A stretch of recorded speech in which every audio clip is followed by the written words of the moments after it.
Nairobi, et puis vous avez la CIRGL avec le président Lorenzo. Est-ce que ça ne va pas une surcharge, ça ne va pas se télescoper et ainsi de suite? Non, tout est en harmonie. D'ailleurs, le président Lorenzo, avant de nous inviter, a eu des entretiens avec le président Uhuru et ils se sont mis d'accord sur ce qu'il faut faire. Et l'équipe conjointe a dû réactiver parce qu'elle existe entre le Rwanda et nous. C'est pour cela que nous, on se posait des questions, comme l'a dit le président de la République. Qu'est-ce qui est arrivé? Qu'est-ce qui a fait que ce qu'on avait convenu auparavant n'était plus d'actualité? Donc cette équipe existe et qui regroupe les responsables de services des renseignements du Congo, du Rwanda et même les chefs d'état-major généraux de nos armées participent à cette équipe. Bon, maintenant, on a dit qu'il faut remettre l'équipe en marche. Et la dernière activité serait convoquer la commission permanente conjointe. J'ouvre une parenthèse, c'est ça la réunion que nous allons tenir à Luanda le mardi de la 12. En fait, la commission conjointe, normalement, elle se réunit alternativement. La dernière fois, dites-vous bien, ça fait 10 ans, c'est, je crois, en 2012, que la commission s'est réunie, et c'était à Kigali. Cette fois-ci, elle devrait se réunir à Kinshasa. Mais le président Tshisekedi a été formel. Il a expliqué à ses pairs qu'il n'était pas question de recevoir une quelconque réunion d'une commission conjointe, alors que moi, ma population, mes compatriotes, il y en a qui perdent leur vie au Nord Kivu, du fait de M23, du fait de cette perturbation, de cette guerre injuste, téméraire qu'on a voulu nous imposer. Il faut qu'il y ait des signaux forts, la certitude de la fin de ce que je viens de vous dire, des attaques de M23 soutenues par le Rwanda et d'autres pays. Et il était formel. Il a même illustré cela en disant, nous étions à Nairobi, on a commencé les discussions, et pendant qu'on est avec une faction de M23, l'autre faction tire sur mes concitoyens. Moi, je ne suis pas prêt à recevoir une quelconque réunion de la commission conjointe. Alors, il y a eu des discussions qui ont pris un temps. Finalement, le président Lorenzo a dit, bon, écoutez, moi, je suis médiateur. En ma qualité de médiateur, je peux vous inviter, comme je l'ai fait, pour continuer à travailler chez moi afin qu'on trouve un compromis qui nous permet d'avoir le résultat que le président Tshisekedi demande. Et c'est comme ça qu'il a dit, bon, écoutez, exceptionnellement, et dans le cadre de ma mission de médiateur, je demande à mon négociateur de venir le 12, ici à Luanda. En fait, nous allons nous retrouver pour convenir des modalités pratiques, j'allais dire d'un chronogramme de la mise en œuvre de conclusions qui sont ici, des actions qui sont prévues dans la feuille de route. On y reviendra certainement dans les questions. Donc voilà l'affaire de la commission permanente et de la réunion de mardi de la semaine prochaine, le 12 juillet. Un autre objectif, c'est la prévention de violation de l'intégrité territoriale et la garantie du respect des engagements pris par les États de la CIRGL. Comment on peut arriver à ça? Je vous ai dit tout à l'heure que on a été soucieux de rectifier le tir, d'éviter de faire la même chose, de faire le sur place.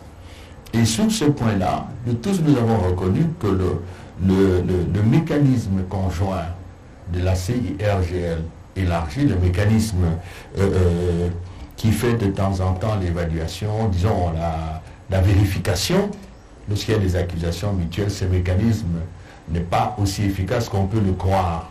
Certains pays, pour ne pas les citer, souvent c'est le Rwanda, quand nous avons des accusations et que le comité conjoint fait le constat, établit les rapports, c'est des discussions, c'est des blocages, et cela c'est pas seulement avec nous, même avec le Burundi, quand ils ont affaire avec le Burundi, c'est la même chose.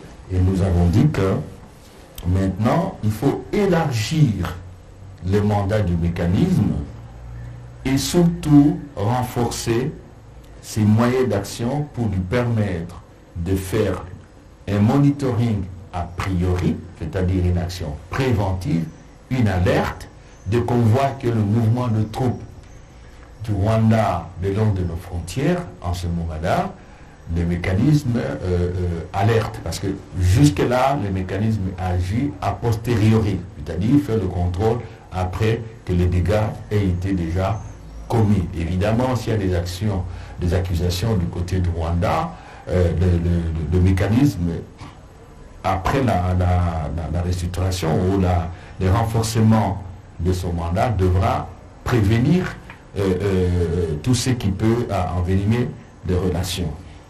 Et aussi, il y a la prévention, et le mécanisme devra être en mesure de constater toutes les actions susceptibles de compromettre la mise en œuvre des engagements des partis en matière d'intégrité territoriale. Alors, qu'est-ce qu'il faut? Ça, c'est immédiat, comme on l'a dit concernant la cessation des hostilités, c'est immédiat, ce n'est pas une action à attendre. Qui est responsable de cette deuxième action? C'est la présidence en exil de la CIRGL. Troisième objectif, la vérification des accusations réciproques de la RDC et du Rwanda concernant respectivement le soutien au M23, ça de notre côté, la collaboration avec l'FDLR, c'est de leur côté. Alors, qu'est-ce qu'il faut faire pour qu'on mette fin à ces jeux de cache-cache, si tant est que tout est vrai, parce que de notre côté, nous n'avons pas une quelconque amitié, une quelconque collaboration à développer avec les FDLR. Nous avons convenu de tous de créer un mécanisme de vérification ad hoc, c'est différent des mécanismes actuels, de vérification ad hoc dirigé par un officier général de la République d'Angola. Ça, c'est immédiat. C'est le président de la CNGL, le président Lorenzo, qui a la charge de mettre ça immédiatement en place. Et vous voyez là, la CIRGL entre dans la gestion, si vous voulez, de manière un peu plus active, la gestion de la tension, et aussi nous avons convenu de donner à l'Angola un rôle actif. C'est très important par rapport à ce qui se fait actuellement. Le quatrième objectif, c'est la revitalisation de l'accord cadre pour la paix, la sécurité et la coopération en RDC dans la région. Ça existe, on ne va pas s'étendre là-dessus, ce n'est pas le sujet du jour, c'est l'accord d'Addis Abeba, comme on dit.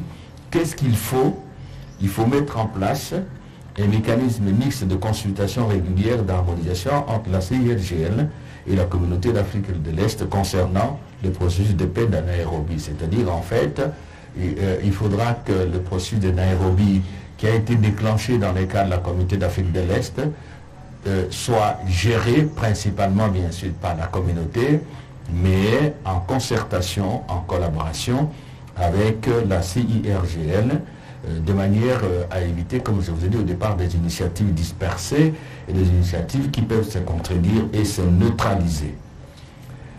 Qu'est-ce qu'il faut? Il faut mettre fin à la divagation de groupes armés dans la région, c'est-à-dire en fait, toujours, maintenant nous sommes dans l'esprit de l'accord de Nairobi qui veut que tous les pays qui ont de groupes armés nationaux ou étrangers puissent prendre des mesures, notamment établir de dialogue avec ce groupe pour qu'on arrive à fin à leurs activités à travers la région des Grands Lacs, et les groupes qui ne veulent pas aller dans la dynamique de paix seront écrasés par la force de la région, la force de la communauté d'Afrique de l'Est. C'est ce qu'on est en train de mettre en place. Qu'est-ce qu'il faut faire encore? À accélérer la mise en œuvre du processus de désarmement, démobilisation, relèvement communautaire et stabilisation PDRR CS. Ça, c'est un processus, c'est un programme que nous avons élaboré dans notre pays, qui a été présenté à la communauté internationale et pour lesquels les bailleurs de fonds ont pris des engagements de financement. Donc, on appelle aussi à ce que cela aille vite parce qu'il faut par tous les moyens ouvrir la voie vers le retour des compatriotes qui sont, si vous voulez, considérés comme des brebis égarées et qui ont pris les armes.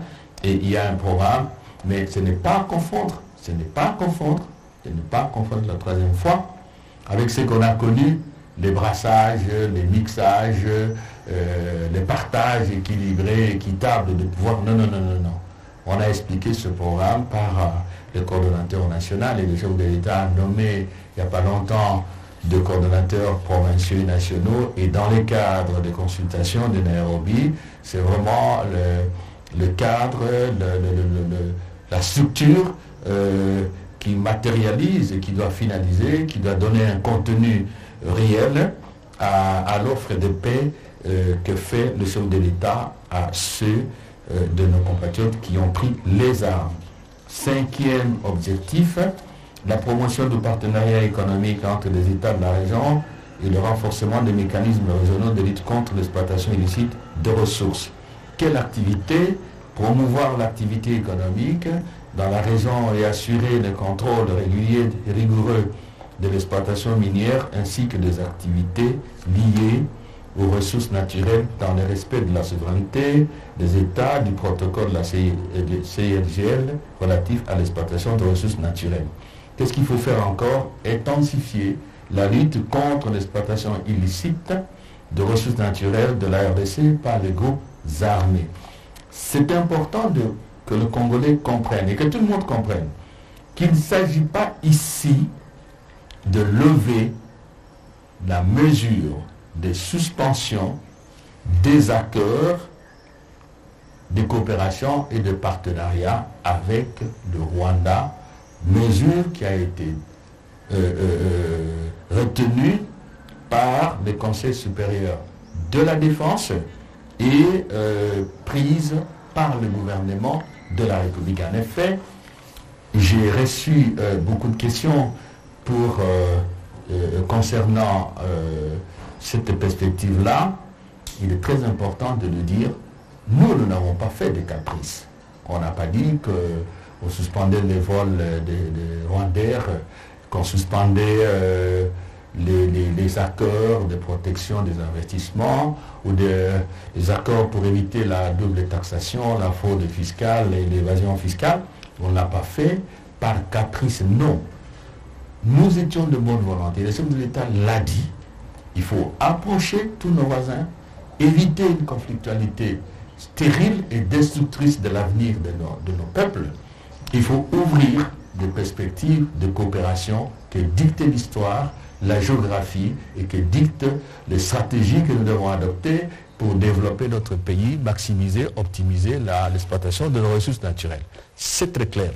Mais, dans les relations entre États, comme entre les individus, la confiance est un élément essentiel. Et les États, ils n'ont que des intérêts. Ce sont de monstres froids. Lorsqu'on se rend compte que le partenaire n'a pas la même motivation, n'affiche pas la même bonne foi et accomplit des actes qui apparemment, indubitablement portent atteinte à nos intérêts vitaux, nous ne pouvons pas continuer avec ces partenaires-là. Et nous étions d'ailleurs assez ouverts, assez, si vous voulez, responsables quand nous avons dit nous suspendons. Et nous avons dit à nos amis rwandais, quand nous étions en discussion hier, que tant que nous n'avons pas la conviction que vraiment ça a changé, eh bien, nous n'allons plus revenir sur cette coopération, sur ces accords-là, et on ne verra pas Rwandais revenir dans ce pays comme par un claquement de doigts. Non, pas du tout, pas du tout.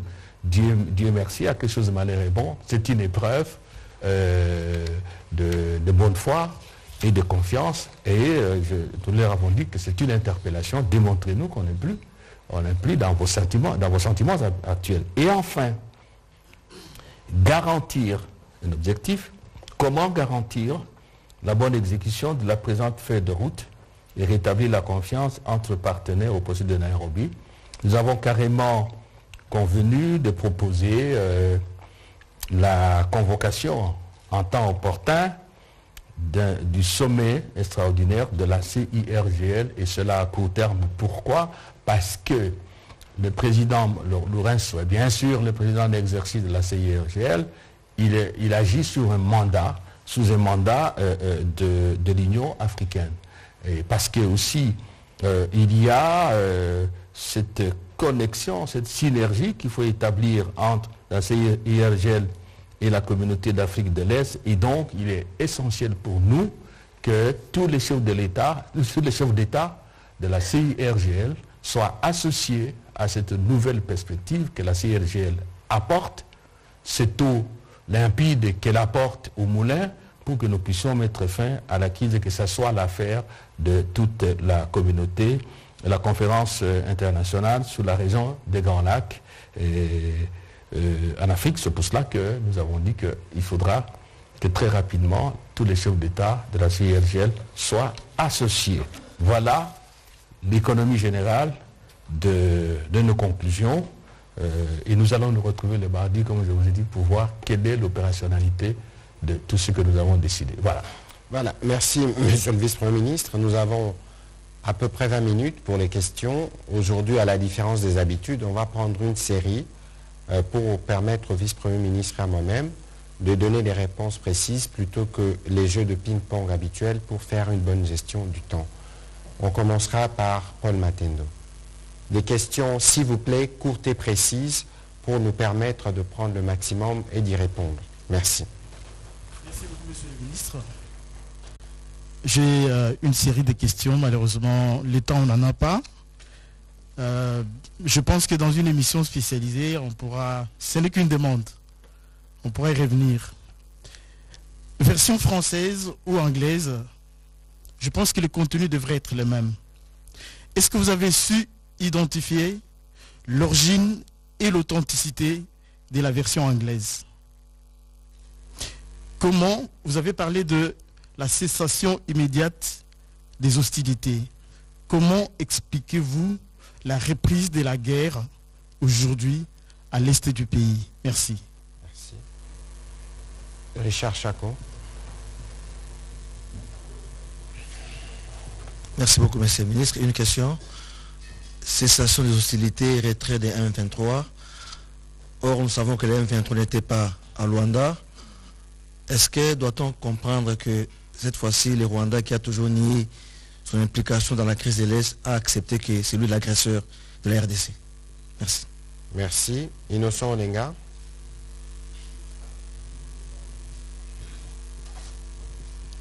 Merci beaucoup pour la parole. Ma question c'est au VPM. Je commence par constater qu'il y a amalgame dans les revendications, tantôt M23, tantôt Rwanda, ce n'est pas là le problème. Mais en face du gouvernement de la RDC, il y a un accord qui avait été signé en décembre 2013 entre les M23 et les gouvernements à l'époque. Et la signature apposée était celle de Raymond Tshibanda. À ce jour, 8 ans presque après, vous êtes son remplaçant. Vous pouvez nous dire qu'est-ce qui a été exécuté dans ces déclarations dites de Nairobi et qu'est-ce qui n'est pas fait que plutôt les M23 est en train de revendiquer. Merci. Merci. Prochaine question. Ah, il n'y a pas des... On va prendre notre ami de TV5 et puis on reviendra par ici pour clôturer avec... Merci. Dadi Songozo pour le compte de TV5 Monde. Monsieur le vice-premier ministre peut nous dire où se trouve aujourd'hui l'ambassadeur rwandais Vincent Karega? Est-ce qu'il est rentré au Rwanda? Pour toujours, il va revenir. L'autre question, si vous pouvez un peu expliciter Quand le Rwanda parle de la présence de FDLR aux côtés des forces armées de la République démocratique du Congo, c'est ce qui pousse le Rwanda à soutenir le M23. Vous n'avez pas explicité. Est-ce que ça faisait partie de ces revendications pour justifier sa présence en République démocratique du Congo? Merci. On va prendre les réponses à ces 4 questions. Et si nous avons un petit temps, nous retournerons de ce côté pour la conclusion. Monsieur le vice-premier ministre, vous avez la parole.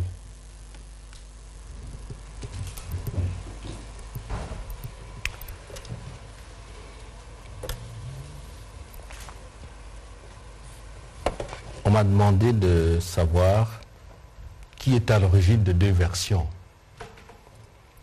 Généralement, et c'est ce qui nous a manqué hier parce que c'était un problème de temps, lorsque vous êtes dans de telles négociations, ou des négociations politiques même à l'interne, ce qu'on fait, c'est qu'à l'issue de négociations, on adopte soit le rapport, soit en l'espèce, la feuille de route ou le communiqué conjoint et des chefs de délégation paraphent et signent. C'est le document qui est authentique. Anglais, français, portugais, je ne sais pas quoi. C'est le document qui est authentique. Mais hier, cela n'a plus été possible. Nous avons travaillé de la nuit d'avant-hier jusqu'à 4 heures du matin. Et nous avons achoppé sur 2 points. La question du retour du réfugié et la question du discours de haine et des choses comme ça. Et ils demandaient que dans le retour des réfugiés, on singularise les M23. Ils ont même cité le nom des Runiga. Nous avons dit non. La question du retour des réfugiés, conformément à la lettre et à l'esprit du processus de Nairobi, à savoir le communiqué du 21 avril et celui du président Uhuru, la question des réfugiés se pose pour tous les groupes armés. Et donc on n'a pas à singulariser, puis on leur disait, mais non, il ne faut pas donner l'impression que chez nous, il y a des Congolais qui ont le droit de rentrer, les autres qui sont condamnés à rester à l'extérieur. C'est contraire à la Constitution qui dit clairement que nul ne peut être contraint à résider en dehors de son domicile ou à l'exil. Donc, ce qu'il faut, on sait qu'il faut que les gens rentrent, il y a les instruments internationaux, Convention des Nations Unies 49, Convention de Genève sur les réfugiés, Convention de 67 de l'Union africaine sur les réfugiés. Il y a beaucoup d'instruments, et nous nous sommes ouverts parce que le président, dans ses charges constitutionnelles, doit écouter tout le monde. Et donc, on ne peut pas mettre ces gens dit non, il faut singulariser le M23, non, on a dit niet. Et parce que vous n'êtes pas le M23, comment se fait-il que vous devenez l'avocat du M23 comme par enchantement? Vous ne pouvez pas plaider de cette manière-là. Non, non, c'est pas possible. Ou bien alors, c'est vous qui les envoyez et vous portez les revendications.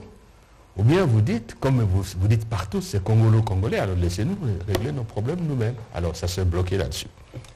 Et la règle est que quand il y a blocage, on se réfère au chef d'État. Le discours de la haine, on dit bon oui, d'accord, mais attention, ce n'est pas le discours officiel, ce n'est pas institutionnel. Il y a une ambiance de tension, il y a bien sûr des compatriotes qui font ce type d'exercice périlleux et contraire à la loi.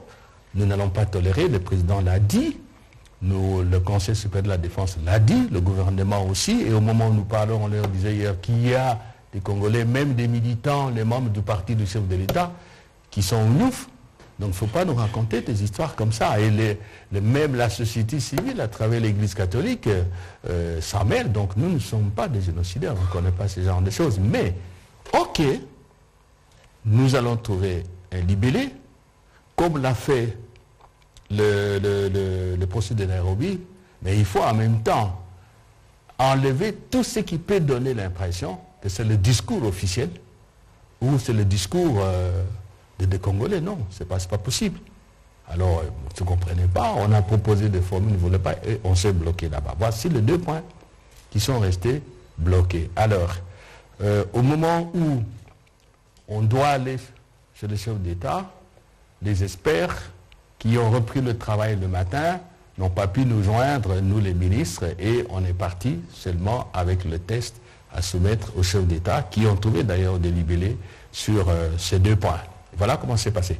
Mais le ministre angolais des Affaires étrangères a été correct.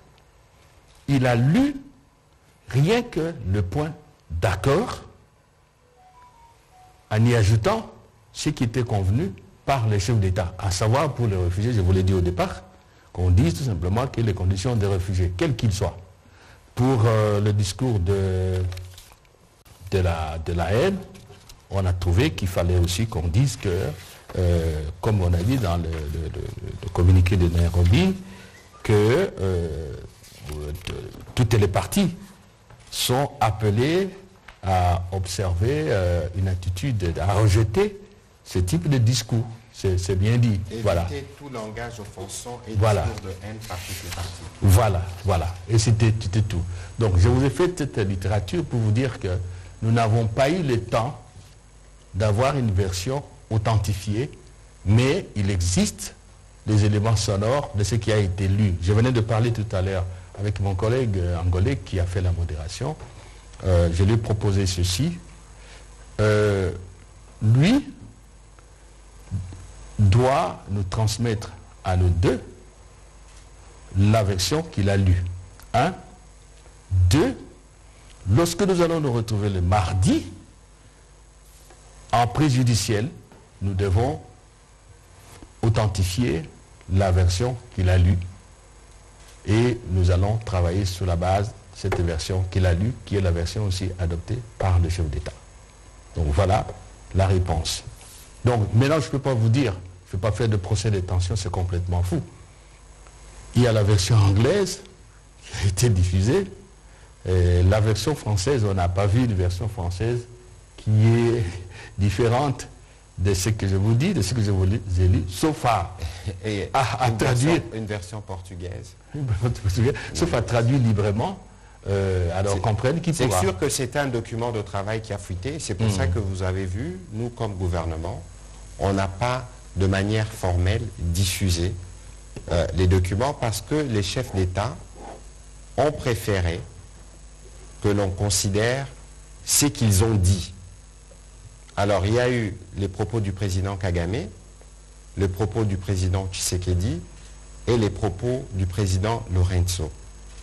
Les processus étant contenus parce qu'en réalité, c'est juste une pause qui a été prise parce que le VPM et toutes les équipes d'experts doivent repartir sur Luanda dès lundi ou peut-être dimanche pour commencer le travail qui suit.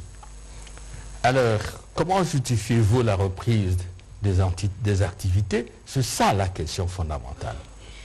C'est ça la question fondamentale. Ça fait depuis 2013, si je ne m'abuse. Et puis ça vient comme un fantôme armé jusqu'aux dents. C'est pas moi qui le dis, armé jusqu'aux dents, les Nations Unies l'ont dit. Et nous sommes à Nairobi, ok? Il y a un processus global. La RDC, le Rwanda, le Burundi, l'Ouganda, nous tous qui avons des problèmes de groupes armés, et on s'est mis d'accord sur ce qu'il faut faire. Et c'est quand même drôle, c'est pendant qu'on est en négociation que l'M23 tire sur les Congolais. C'est ça.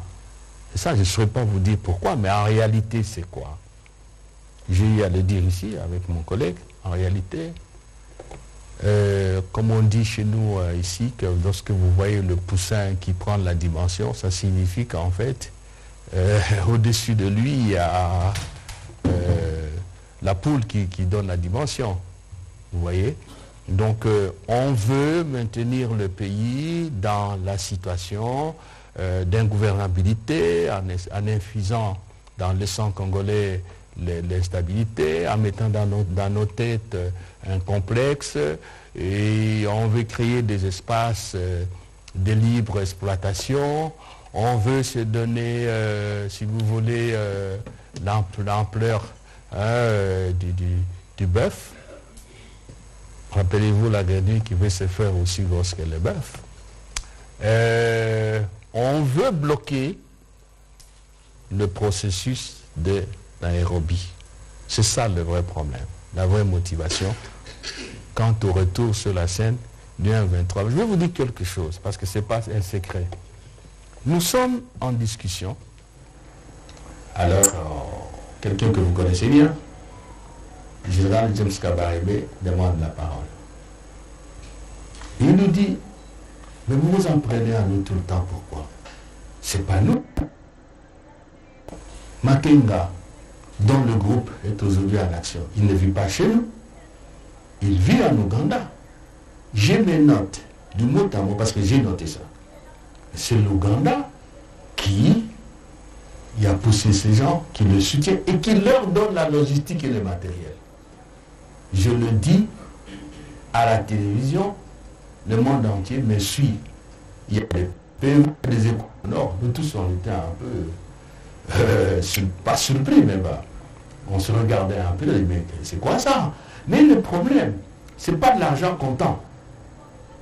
Parce que ils n'ont pas le courage, en tout cas ils ne le disent pas en face des Ougandais, pour que les Ougandais aussi repliquent.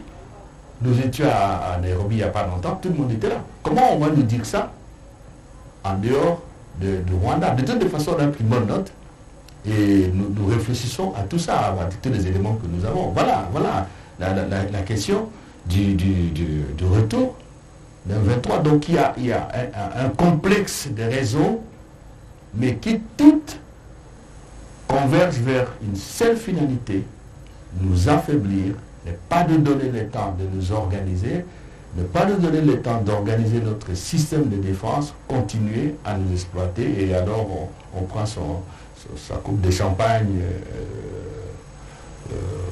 en riant de nous, quoi. C'est cela, il faut qu'on comprenne. Alors, est-ce que le Rwanda a accepté? Mais attendez là. Mais un État qui dirait ça, qui ferait cela, mais on s'en moque. Le Rwanda ne peut jamais, ne vous attendez pas. J'attends beaucoup de Congolais qui disent ça. Que le Rwanda vous dise, oui, c'est moi qui vous attaque. Mais bon sang, mais c'est pas possible ça.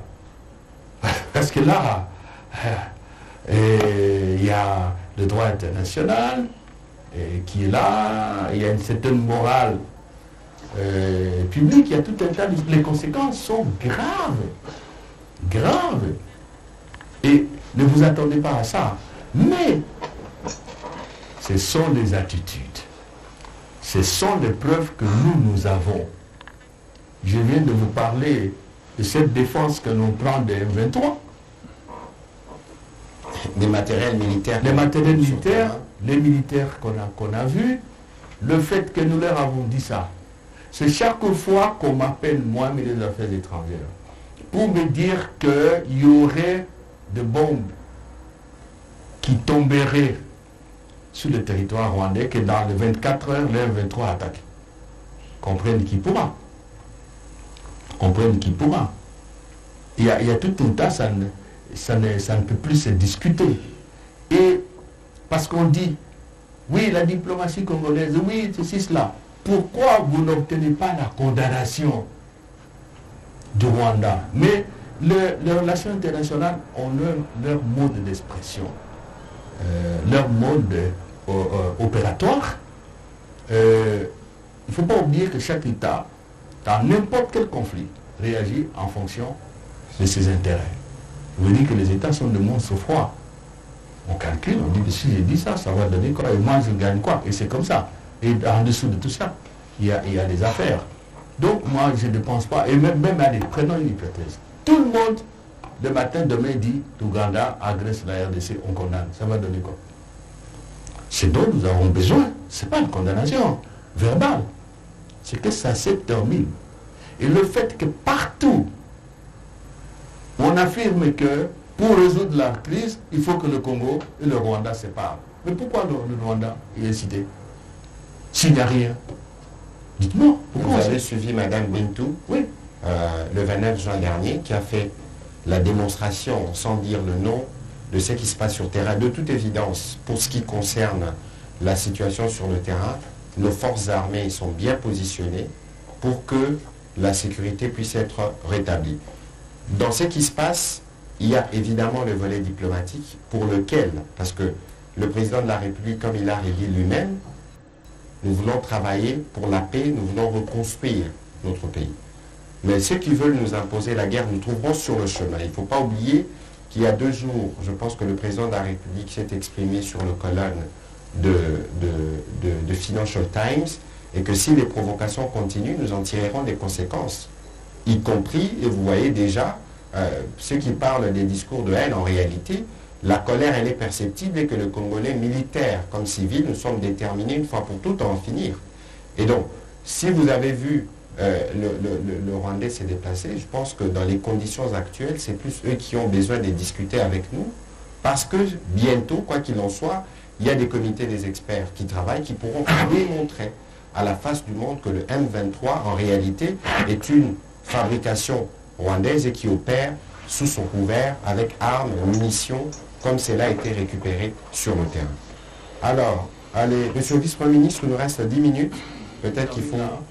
Donc, pour l'acceptation, on ne fait pas d'illusion. Alors, on dit les accords de 2013, oui, il y a continuité de l'État. C'est à eux de nous dire ce qui n'a pas été exécuté, appliqué. Parce qu'on connaît les gens du 23 qui sont dans les institutions, qui sont dans l'armée, vous connaissez tout ça. Donc, et on ne peut pas avoir un a priori sur ça, dès lors que le président de la République, Félix Antoine Tshisekedi, est en consultation avec tous les groupes armés. C'est l'occasion de venir dire, voilà, il y a ça qui n'a pas été exécuté, nous souhaitons qu'on avance dans tel sens. Et voilà. Donc, on ne nie pas la continuité de l'État. Mais nous pensons que, bon, s'il y a des problèmes, c'est le malade qui doit dire là où il est malade. Et l'ambassadeur du Rwanda, non, attendez un peu là, ne demandez pas aux affaires étrangères d'être le gardien, le surveillant ou le contrôleur de mouvement de l'ambassadeur du Rwanda. Nous, on ne l'a pas chassé, ça vous le savez. On n'a même pas rappelé que ce soit en consultation, il est libre de ses mouvements à RDC en tout cas. S'il est rentré chez lui, s'il est ici à Matonga ou à Lubumbashi, c'est pas un problème. Et oui, les Rwandais, effectivement, comme vous le savez, ils invoquent toujours, j'ai dit, ils invoquent toujours la soi-disant collaboration avec les FDLR. On y reviendra. Et nous leur avons dit, vous êtes en train de raconter des histoires. Citez-nous aujourd'hui un seul leader de FDLR qui existe dans ce pays. Nous leur avons dit, c'est plutôt les Congolais qui ont subi les FDLR. Et s'il n'y a pas de FDLR aujourd'hui, c'est ceux d'entre nous qui ont pris les armes aussi, qui ont trop souffert des FDLR à l'est du pays, qui se sont battus aux côtés de nos militaires, je dis bien aux côtés de nos militaires, pour mettre fin aux activités de FDLR. Quoi qu'il en soit, donnez-nous des preuves, dites-nous que tel officier travaille avec les FDLR dans tel ou tel sens. D'où nous sommes tombés sur la proposition qui consiste à dire maintenant nous allons mettre en place un mécanisme ad hoc qui va vérifier les accusations des uns et des autres. Et pour nous, les FDLR, c'est pas congolais ça, ce ne sont pas les Congolais. Donc c'est ce qu'ils invoquent tout le temps, mais nous savons qu'il y a beaucoup de motivations qui expliquent ce comportement. C'est un faux prétexte. C'est un faux prétexte. C'est un faux prétexte. Alors, on va prendre une seule question cette fois-ci en lingala pour terminer. Malheureusement. Pascal, vous pourrez reposer votre question juste après. On va prendre Fabrice, ce sera en 1 seconde. Comme ça, on a la possibilité de dire 2-3 choses en lingala.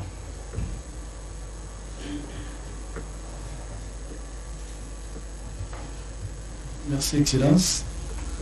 Motuna ezali na ntoma ya koyangela kamambi ya bapaya. Motuna ezali na yo affaires étrangères. C'est-à-dire bayi Congo démocratique balendi bote ko créer mécanisme de suivi. C'est-à-dire qu'après guerre il y a M23 créaki, les robots qui est tripartite na Rwanda. Bayi Congo balimi que mboka na bango za respecter. C'est-à-dire armée na biso to bundisa nanu bayi ko bundisa République démocratique du Congo. To mesani mingi na kosolola et puis kosolola ngo Rwanda ayoka raté a toujours communiqué RDC. Bayi mboka balingi que mboka na biso ezala respecter tokenda na bitumba te. Et puis motuna mosusu ezali boni masolo ya République démocratique du Congo asenaki aide ya Russie pour la mandoki tokomi wapi. Voilà. Bon, na opesa na mukuse tokende na bitumba na ebite tsoke na zanga moko na mboka na biso basoda o baza na côté ya est basangelo boni babuda na te basolo tokombosa na te ke bayo balabudisa biso babukaka lokuta mingi libanda babukaka lokuta mingi pa baninga mosusu esika tozali OUA, Nations Unies, Communauté Afrique de l'Est mboka ebele tozalaka na bango na barelation bango bakende kokosa tala makambo te oloba siko tosali fait de route lobi ekei banzela mosusu na kobuka lokuta esengeli biso mpe tolakisa ke oyo bakosalaka mpe baolobaka eza lokuta topesa verité na biso mpe boyebi makambo mosusu toza mboka oyo zambakela na monde entier tozali na bato mosusu bavoisin bape mosusu tokozala te biso moko na mokili zambakela te. Donc il faut tobunda mpe na ebundeli oyo ya diplomatie tolakisa ke toza na problème te ya makambo ba FDLR tout ça ezali te omoni mpe mikolo oyo ezala baaméricain bachinois na otala makoba mboko bazali makasi koleka biso to barusse makambo mingi elekaka na batuka oyo tosali au niveau international omoni. Donc oloba te ke kosolola te bakosaka biso te lokuta toza kobunda epuis na mpo na kosukisa na esika wana ya solo mpenza banda zamba kela mokili antiquité timo ya lelo babangaka moto soko bamoni ye kaza makasi ezala na bavillage ezala na ndenge tozali awa na baninga balobaka epa na biso soko moninga moni yo na arte na bafleshe te akobanga yo te nde koloba ete ya solo mpenza tozwa leso makasi bandeko bakotaka soda tosalisa bango tosimba bango système ya défense sécurité police armée na kotia mpe territorial parce que ça fait partie de défense ezala makasi wana tokobosana te victoire ya makasi ya monene tokozwa ezali lisika wana. Alors olobi aide ya barusse te tosengeli na barusse te ça je ne peux pas prendre du temps. On n'a jamais demandé l'aide à la Russie. Wana ezali ba spéculation donc wana yambaki ba ambassadeur ya pays membre ya conseil de sécurité ma membre permanent po ebi baza 5 P5 bango nde baza ko naloba te ko kamba nde baza ko conduire baza ko kende makama mokili bango nde baza ba décision omoni. Donc na bengaki bango po topesa bango information ya solo ndenge toza kokanisa epi ndenge ya solo makambo eza koleka baza katake biso mais tosengi aide na Russie atambala moko te.